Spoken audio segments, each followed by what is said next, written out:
some signs from the youth's heart, leaving only shadows of despair. Ladies and gentlemen, esteemed jury and my worthy competitors, this is Smriti Rekha presenting to address on our stress crisis, silently destroying the future of all the children. The child in the trap of addiction. Innocent minds, vulnerable hearts and fragile lives are being entangled in the deadly trap of addiction.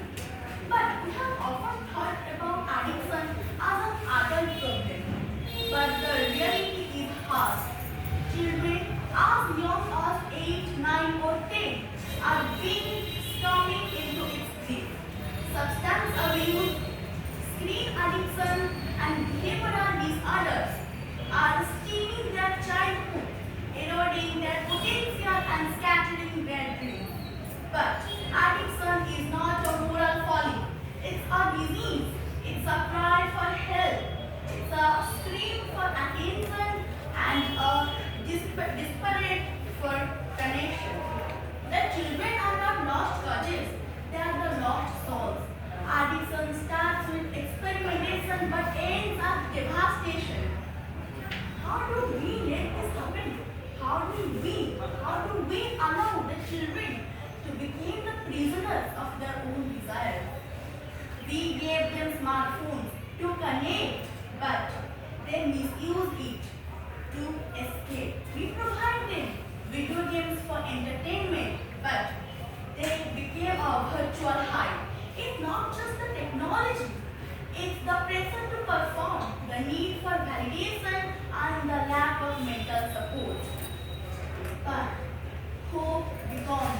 In the dark days of addiction, there is always a light that flickers.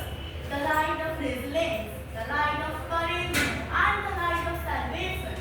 Nelson Mandela said, the greatest glory in living life lies not in immortality, but to stand up, to rise up in every time we fall.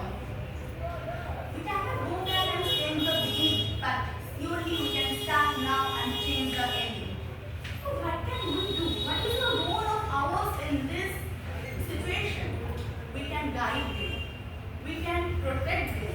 We can listen to their judgment without any condition. We can teach them, educate them without any lecture. Let us create spaces for our children to open up. Let us break the chain of addiction and seek for help. To all the children who are trapped in this addiction, I say you are not alone. You are not ashamed and you are not defeated. Let's bear the guiding light, the beacons of hope and belief at the steps of our parents. Udyag mera hi system hi karani means effort leads to success. Together we can free the children who are trapped in addiction. Together we can heal and together we must for the life, for the future and for their freedom. For every child trapped, there's a way out. For every addict, that's surely a recovery.